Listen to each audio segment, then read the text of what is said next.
منازل اور ہیں، طویل ہو جائے گی بات، حالانکہ جو کچھ بیان کرنے جا رہا ہوں وہ بھی وقت طلب ہے، لیکن مختصر بیان کروں گا کہ شجاعت کس طرح سے ظاہر ہوتی ہے جب ذات لامحدود ہو، تو کس طرح سے صفات لامحدود ہو جاتی ہیں۔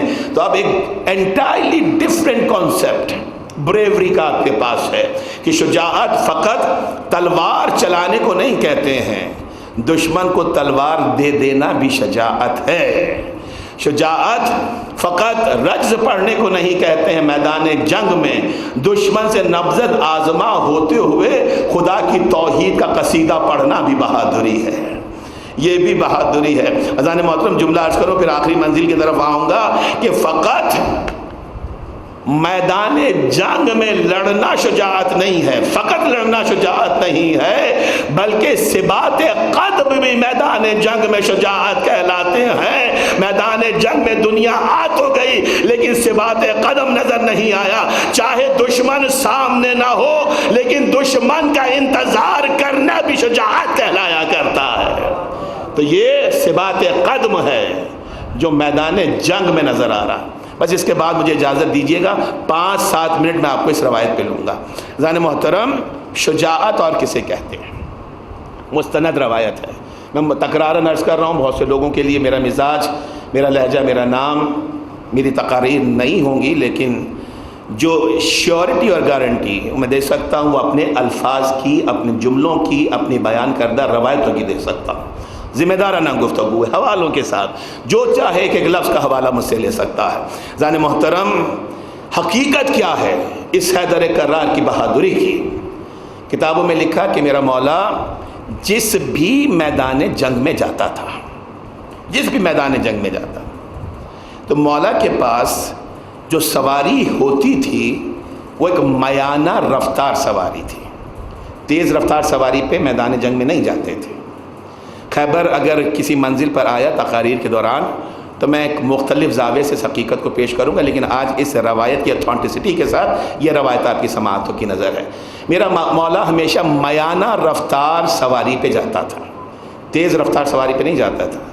ادروائز ہونا یہ چاہیے تھا، کیونکہ پورا لشکر اسلام ڈپینڈ کرتا تھا شیر خدا پر، تو ہونا تو یہ چاہیے تھا کہ ان کے پاس تیز رفتار سواری ہوتی، تاکہ کبھی میمنے پر جاتے، کبھی میسرے پہ جاتے، کبھی قلب لشکر میں آتے، کبھی دائیں کی خبر لیتے، کبھی بائیں کی خبر لیتے، اور لیتے تھے، لیکن تیز رفتار سواری پہ نہیں، میانہ رفتار سواری پہ جاتے تھے۔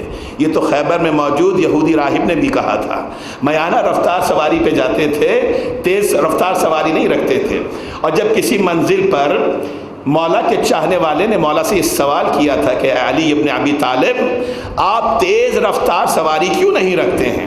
پورا لشکر اسلام آپ پہ ڈپینڈ کرتا ہے، you have to have a fast سواری، ایک تیز رفتار بک رفتار سواری آپ کے پاس ہونی چاہیے، تاکہ دائیں بائیں آگے پیچھے قلب لشکر کا حوصلہ بڑھاتے رہیں۔ میرے مولا نے پوچھنے والے کے سوال کو سنا اور مسکرا کے کہتا ہے مجھے تیز رفتار سواری کی ضرورت ہی نہیں ہے، مجھے تیز رفتار سواری کی ضرورت ہی نہیں۔ کہا مولا کیوں؟ کہ تو نہیں جانتا کہ تیز رفتار سواری دو مواقع پر کام آتی ہے۔ کہا مولا کس موقع پر؟ کہ تیز رفتار سواری یا تو میدان جنگ سے بھاگنے میں کام آتی ہے، میں مکمل کر رہا ہوں یہاں پر، 2 مواقع پہ کام آتی ہے، نتھنگ از ڈیفیکلٹ، بہت آسان کر کے کہ 2 مواقع پر تیز رفتار سواری کام آتی ہے۔ پہلا موقع کیا ہے؟ میدان جنگ سے بھاگنے میں کام آتی ہے۔ کہ مولا دوسرا موقع؟ کہ جو میدان جنگ کو چھوڑ کر بھاگ رہا ہو اس فراری کے پیچھے بھاگنے میں کام آتی، تاکہ اس کو پکڑ کر دبوچ کر واصل جہنم کر دیا جائے۔ کہ مولا یہ تو بات ہے لیکن بات سمجھ میں نہیں آتی۔ کہ کیوں؟ کہ مولا میدان جنگ سے نہ بھاگنا تو سمجھ میں آتا ہے، ہم نے آپ کو کبھی میدان جنگ سے بھاگتا ہوا نہیں دیکھا، تو یہ سمجھ میں آتا ہے کہ چونکہ آپ فرار اختیار نہیں کرتے تو you don't need a fast سواری یا جانور جو بھی آپ کہیے، تو آپ کو ایک تیز رفتار برق رفتار جانور کی سواری کی ضرورت نہیں ہے۔ لیکن مولا یہ جو دوسری توجیہ آپ نے پیش کی ہے، دوسری وجہ بتلائی ہے کہ میدان جنگ کو چھوڑ کر جو بھاگے اس کے پیچھے بھاگنے میں کام آتی ہے۔ تو مولا یہ سمجھ میں نہیں آتا ہے، جو میدان جنگ کو چھوڑ کر بھاگ رہا ہے وہ دشمن دین ہے، وہ دشمن اسلام ہے، وہ دشمن توحید ہے، وہ دشمن رسالت ہے، وہ دین کا دشمن ہے، اسی لیے تو ڈر کر بھاگ رہا ہے، اسی لیے تو جان بچا کے بھاگ رہا ہے۔ مولا اس کے پیچھے بھاگنے میں حرج کیا ہے؟ میرے مولا کا پیغام سنیے گا، ٹیک ہوم میسج ہو سکتا ہے، مجھے اجازت دیجیے گا۔ میرا مولا کہتا ہے کہ نہیں، علی کبھی بھاگا نہیں ہے، تم نے میدان جنگ میں کبھی علی کی ہے، نہ علی میدان جنگ کو چھوڑ کر بھاگا ہے، نہ بھاگنے والے کے پیچھے علی گیا ہے۔ کہا مولا بھاگنے والے کے پیچھے کیوں نہیں بھاگے؟ میرے مولا نے ایک اصول دیا کہ سن میرے بھائی، جو میدان جنگ کو چھوڑ کر بھاگے وہ نفس کا ذلیل ہوا کرتا ہے، وہ نفس کا ذلیل ہوا کرتا ہے، اور ذلیل کو اور ذلیل کرنا علی کا شیوا نہیں ہے۔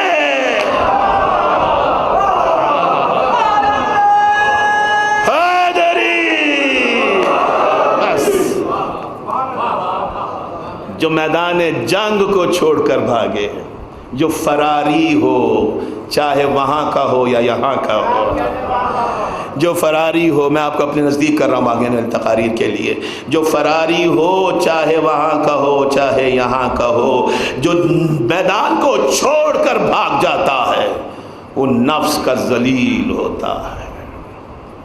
ذلیل کو اور ذلیل کرنا علی کا شیوا نہیں ہے۔ تو میدان جنگ ہے، شجاعت کا میدان ہے، بہادری کا میدان ہے، لیکن میرا مولا عزت نفس کے جلوے دکھلا رہا ہے، توقیر انسانیت کے مظاہر دکھلا رہا ہے، عزت انسانیت کے مظاہر، اخلاقیات کا درس دے رہا ہے، چونکہ ذات لامحدود ہے، اس لیے ایک ہی وقت میں کتنی صفات سامنے آ رہی ہیں۔ بس میں متصل ہو رہا ہوں اگلے ہیڈنگز کے، اپنے عنوان کے، غدیر، کربلا، انتظار زمانہ، کل یہیں سے شروع کریں گے۔ ذات لامحدود ہیں تو صفات لامحدود ہیں، صفات لامحدود ہیں تو ہر صفت بام عروج پہ نظر آ رہی ہے، منزل کمال پہ نظر آ رہی ہے، توقیر آدمیت عطا کرتی ہوئی نظر آ رہی ہے۔ حماسہ حسینی استاد مرتضی مطہری شہید کی کتاب پڑھیے میرے بچوں، آپ کی لائبریری میں ہونی چاہیے، ضخیم کتاب ہے، بہت ڈیٹیلڈ کتاب ہے، and you all have to go through that book. حماسہ حسینی، حماسہ حسینی میں آیت اللہ شہید مرتضی مطہری نے کوٹ کیا ہے، ایک پرشین رائٹر ہے، اگر میرا حافظہ صحیح کام کر رہا ہے تو محمود کر کے کچھ نام ہے ان کا، ان کے جملے کوٹ کیے ہیں، اور وہ جملہ کیا ہے کہ روز عاشوراء معراج حسین ابن علی کا دن ہے، ذات لامحدود تو صفات لامحدود ہے۔ کہ روز عاشوراء معراج حسین ابن علی کا دن ہے۔ کہا کیوں؟ کہ روز عاشوراء حسین ابن علی کی تمام صفات باہمی مقابلے پر نظر آ رہی ہیں۔ بچوں کے لیے مشکل ہوگا لیکن ہر بزرگ نے اس جملے کو حاصل کیا۔ کہ روز عاشوراء حسین ابن علی کی صفات میں باہمی مقابلے کا دن ہے۔ دشمن سے تو مقابلہ ہے ہی، لیکن خود ذات حسین ابن علی میں جو صفات ہیں ان کے باہمی مقابلے کو عاشوراء کہا کرتے ہیں۔ تاسوعہ بھی سمجھنا ہے، عاشوراء بھی سمجھنا ہے آگے والی تقاریر میں۔ کہ کس طرح سے؟ کہ اس طرح سے کہ روز عاشوراء حسین کی ہر صفت دوسری صفت سے بازی لے جانے کی کوشش کر رہی ہے۔ اللہ اللہ، اس جملے کو سمجھیے میرے بچوں، دشمن سے تو مقابلہ ہے لیکن ذات سید الشہداء میں جو صفات ہیں ان میں باہمی مقابلہ ہو رہا ہے۔ جہاں پر شجاعت حسینی صبر حسینی سے مقابلہ کر رہے ہیں۔ جہاں صبر استقامت سے بڑھنا چاہتا ہے، جہاں استقامت یقین سے بڑھنا چاہتی ہے، جہاں یقین تسلیم و رضا سے بڑھنا چاہتی ہے، جہاں تسلیم و رضا جذبہ قربانی سے آگے چلا جانا چاہتا ہے، باہمی مقابلہ ہو رہا ہے صفت میں۔ لیکن اس صفت میں، اس مقابلے میں ہر صفت عروج پہ نظر آ رہی ہے۔ نہ صبر نے شجاعت کو پیچھے چھوڑا، نہ یقین نے صبر کو پیچھے چھوڑا، نہ تسلیم و رضا نے یقین کو پیچھے چھوڑا، نہ استقامت نے یقین و تسلیم و رضا کو پیچھے ہونے دیا۔ ہر کوئی بام عروج پر ہے۔ کیوں نہ ہو، انہیں کربلا کے لیے تیار کیا گیا ہے۔ اللہ اکبر۔ 72 صحیح، میرے پاس دامن وقت ختم ہو گیا، اس لیے میں تفصیل میں نہیں جاؤں گا۔ 72 کا ہزاروں سے مقابلہ نہیں ہوا کرتا، لیکن یہ مقابلہ ہیڈ کاؤنٹ کا مقابلہ نہیں ہے۔ یہاں پہ سروں کی گنتی نہیں کی جاتی ہے، یہاں پہ جذبوں میں موجود وزن کو دیکھا جاتا ہے۔ یہاں جذبوں میں موجود استقامت کو دیکھا جاتا ہے۔ اسی لیے 72 کا لشکر ہزاروں سے اس طرح سے مقابلہ کرتا ہے کہ نام یزید گالی بن جاتا ہے، نام حسین استعارہ بن کے نظر آتا ہے۔ صبر کے لیے، حق کے لیے، باطل کو للکارنے کے لیے نام حسین ابن علی علامت بن گیا ہے، استعارہ بن گیا۔ آ گیا میرا مولا میدان کربلا میں۔ ادھر لشکر پہ لشکر آ رہے ہیں، فوجوں پہ فوجیں آ رہی ہیں، وہ تمام جمع ہو رہے ہیں جن کو آپ اپنے مولا کی طرف سے تعلیم کردہ دعائے عاشورہ میں، جن پر آپ لعنت بھیجتے ہیں، زیارت عاشورہ میں۔ روزانہ پڑھیے میرے بچوں زیارت عاشورہ۔ زیارت عاشورہ کو فقط روز عاشور کے لیے، اربعین کے لیے یا اور شب جمعہ کے لیے اور دوسرے مواقعوں کے لیے محدود نہ کیجیے۔ جس کرنچ ٹائم میں آپ اس وقت ہیں، جس ٹرائنگ ٹائم سے آپ اس وقت گزر رہے ہیں، عرفاء علماء یہ کہتے ہیں کہ روزانہ زیارت عاشورہ پڑھیے، دشمنان اہل بیت پہ لعنت بھیجیے اور اہل بیت کو سلام کیجیے۔ کیوں؟ اس لیے کہ سلام کرنا سنت ہے، جواب سلام واجب ہوا کرتا ہے۔ جب آپ ادھر سلامتی کی دعا دیتے ہیں، یہاں سے آپ نے سنت کو پورا کیا، کیا تصور کر سکتے ہیں کہ وہ شہداء واجب کو پورا نہیں کریں گے؟ وہ ریسیپروکیٹ کرتے ہیں، وہ آپ کو سلامتی کی دعا دیتے ہیں۔ یہ مضمون آئے گا میری آگے کی تقاریر میں جب امام زمانہ کے حوالے سے گفتگو کریں گے۔ عزاداروں ادھر لشکر پہ لشکر جمع ہو رہا ہے، ہر وہ آ گیا جس پر آپ زیارت عاشورہ میں لعنت بھیجتے ہیں۔ 6 محرم کو عمر سعد بھی آ گیا۔ میرا مولا فکر مند نہیں ہے، لیکن خیمے میں موجود ایک بہن دیکھتی رہتی ہے۔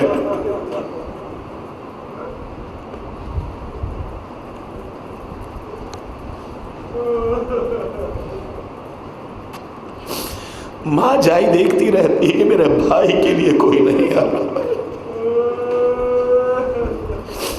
میرا بھائی کا کوئی ناصر نہیں آ رہا ہے، کوئی مددگار نہیں آ رہا ہے۔ جب 7 محرم تک بھی کوئی نہ آیا، عزادارو، چاہنے والی بہن نے اماں فضا کو بلایا، کہا اماں فضا ذرا بھائی کی خدمت میں میرا پیغام پہنچا دیجئے کہ ماں جائی کچھ بات کرنا چاہتی ہے۔ بھائی کی خدمت میں پہنچی، کہا بھیا ادھر کمک پہ کمک آ رہی ہے، لشکر پہ لشکر آ رہا ہے، حسین ہو سکے تو تو بھی کسی کو بلا لے۔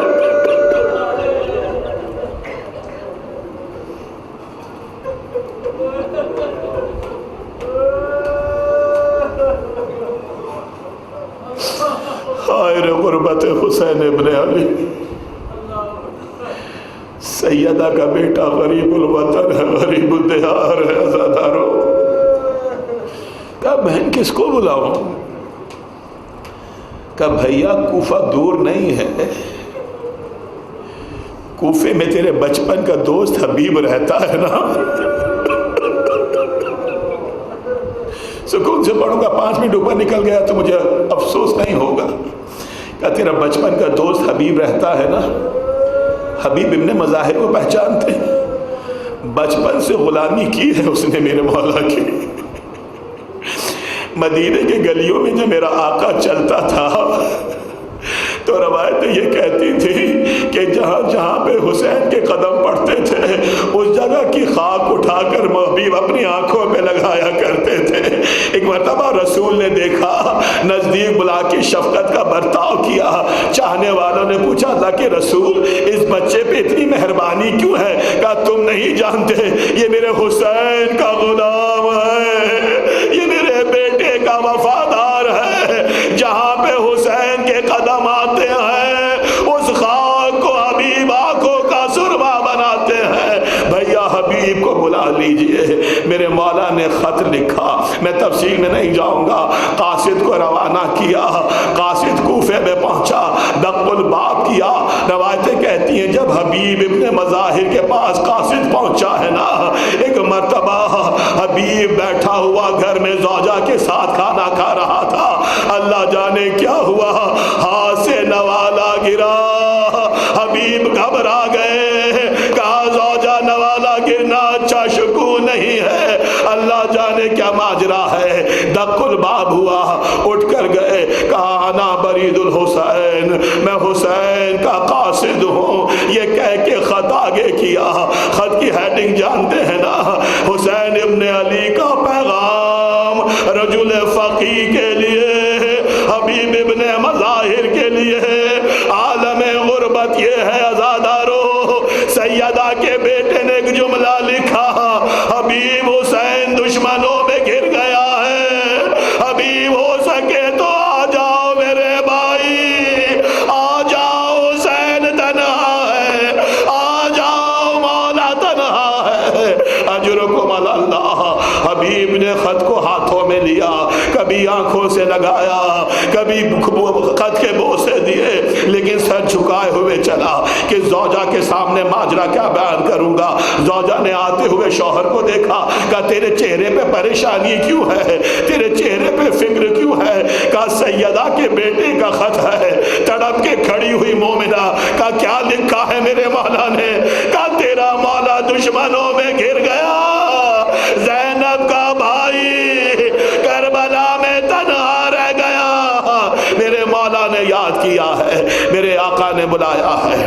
جیسے یہ سنا ہے نا، زوجہ پوچھتی ہے پھر تو کیا خیال رکھتا ہے، کیا ارادہ رکھتا ہے؟ کہا سوچ رہا ہوں، مصلحتاً کہا تھا، کہا سوچ رہا ہوں کہ کیا حکمت عملی اختیار کی جائے۔ کہا اے مرد مومن، سیدہ کا بیٹا دشمنوں میں گرا ہوا تو سوچ رہا ہے، لا تو گھر پہ بیٹھ جا، یہ سیدہ کی کنیز جائے گی آقا کی نصرت کے لیے، اپنی بیوی کے بیٹے کی نصرت کے لیے۔ کہا میں تو تجھے آزمانا چاہتا تھا، جو تیرا ارادہ ہے وہ میرا ارادہ ہے، وہ میرا عمل ہے۔ زمانہ ناسازگار تھا، سواری کو غلام کے حوالے کیا کہ تو شہر کے باہر جا کے کھڑا ہو جا، ہم پیدل چل کر آئیں گے، وہاں سے سواری کو لیں گے۔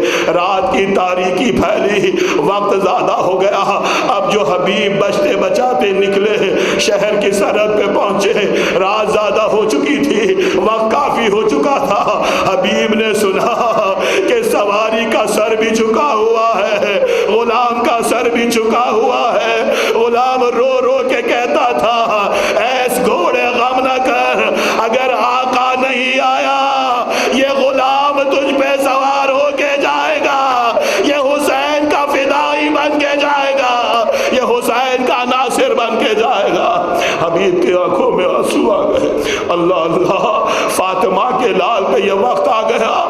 جانور گریا کر رہے ہیں، اب غلام واریوں صدقے ہونے کی تمنا کر رہے ہیں۔ تفصیل میں نہیں جانا ہے عزادارو۔ ایک مرتبہ گھوڑے پہ سوار ہوئے، رات میں فاصلے کو طے کیا، 7 محرم کا دن مکمل ہونے لگا تھا، حبیب وارد کربلا ہوئے۔ لشکر حسین نے دیکھا، حسین کا دوست آ گیا، حسین کا غلام آ گیا، نعرہ تکبیر بلند ہوا، ثانی زہرا اجرکم اللہ، بہنوں کے بھائی سلامت رہے، بھائیوں کی بہنیں سلامت رہے۔ عزادارو، وہ جو انتظار کرتی رہی تھی، اے کاش کوئی مددگار آ جائے، اے کاش کوئی ناصر آ جائے۔ جیسے ہی نعرہ تکبیر بلند ہوا، فضہ کو بھیجا ہے، کہا اماں فضہ معلوم تو کیجئے یہ نعرہ تکبیر کیسا بلند ہوا ہے۔ فضہ واپس آئی، کہا بی بی تیرے بھائی کے بچپن کا دوست حبیب آیا ہے، حبیب آیا ہے۔ عزادارو، اتنا سننا تھا، آواز دی حبیب کو ادھر بلائیے۔ پردے کا خانے کے پیچھے سے علی و بطول کی بیٹی نے ایک جملہ کہا، اے حبیب تجھے سیدہ کی بیٹی سلام کہتی ہے، اے حبیب زینب کا سلام، اے حبیب سید زادی کا سلام، مرشد زادی کا سلام۔ عزادارہ نے امام حبیب نے جیسے یہ جملہ سنا ہے نا، سر سے امامہ اتار کر پھینکا، سر کو پیٹ کے کہا اللہ اللہ یہ منزل آ گئی، آقا زادیاں غلاموں کو سلام کہے، مرشد زادیاں اور ہم جیسوں کو سلام کہے۔ اجرکم اللہ۔ مختصر کر رہا ہوں، روز عاشورہ گیا عزادارو، ظہر کا وقت تمام ہوا، ایک مرتبہ اجازت ملی، حبیب ابن مظاہر میدان جنگ میں گئے، یہ بچپن کا دوست جا رہا ہے، خدا تمہارے تعلقاتوں کو سلامت رکھے، تمہاری دوستیوں کو سلامت رکھے، بچپن کا دوست جا رہا تھا۔ ایک مرتبہ میدان کربلا سے آواز بلند ہوئی، یا مولا ادرکنی، یا آقا ادرکنی۔ مولا نے مسلم ابن اسجع کو ساتھ لیا، بچپن کے دوست نے پکارا تھا، حبیب ابن مظاہر نے آواز دی تھی، مسلم ابن اسجع کو ساتھ لیا، حبیب کے سرہانے پہنچے، میدان کربلا میں پہنچے، حبیب کا سر اٹھایا، مولا نے اپنے زانوں پہ رکھا، حبیب نے آنکھوں کو کھولا، آقا کے چہرے کی زیارت کی، پھر مسلم کے چہرے کی طرف دیکھا۔ عزادارو، حبیب کچھ کہنا چاہتا تھا لیکن آواز نہیں نکلتی تھی۔ مسلم نے اپنے کانوں کو متوجہ کیا، کہا حبیب کچھ کہنا چاہتے ہو، کوئی وصیت ہے کیا، گھر کے لیے کوئی پیغام ہے؟ کہا نہیں، نہ اپنی بیوہ کے لیے پیغام، نہ اپنے بیٹے کے لیے پیغام، مسلم ایک پیغام ہے، ایک وصیت ہے، ارے جب تک زندہ رہنا میرے مولا کے وفادار رہنا، میرے آقا سے خبردار، میرے مولا سے خبردار۔ اجرکم اللہ۔ بس 2 جملے عزادار ہو، میرے آقا سے خبردار، میرے مولا سے خبردار۔ بچپن کا فدائی فدا ہو گیا۔ 11 محرم کی تاریخ آئی عزادار ہو، قیدیوں کا قافلہ چلا ہے، بیواؤں کا قافلہ چلا ہے، یتیموں کا قافلہ چلا ہے، مہارے ناکا تھامے ہوئے بیمار مدینہ 11 محرم کو داخل کوفہ ہوئے۔ جیسے ہی داخل کوفہ ہوئے ہیں نا، تو کسی بچے نے میرے مولا کی زنجیروں کو تھاما، میرے مولا کی بیڑیوں کو تھاما۔ میرا مولا پوچھتا ہے کون ہے؟ کہا انا یتیم حبیب، ارے میں حبیب کا یتیم ہوں، ارے مولا تیری ہتھکڑیوں کے قربان، تیری بیڑیوں کے قربان۔ اجرکم اللہ، اجرکم اللہ۔ ایک جملہ اور رہ گیا ہے عزادارو، بس اتنا سننا تھا۔ میرے مولا نے ناکے پہ ثانی زہرا کو دیکھا، کہا پھوپھی اماں حبیب کا یتیم بیٹا آیا ہے۔ میری شہزادی پوچھتی ہے حبیب کے یتیم بیٹے سے پوچھ کہ حبیب کی بیوہ کہاں ہے۔ نیچے سے آواز آئی شہزادی یہ کنیز یہاں پر ہے لیکن سر نہیں اٹھا سکتی اس لیے کہ آپ کا سر ننگا ہے، برہنہ سر نہیں دیکھ سکتی۔ ایک مرتبہ جملہ کہا، اے حبیب کی بیوہ ابھی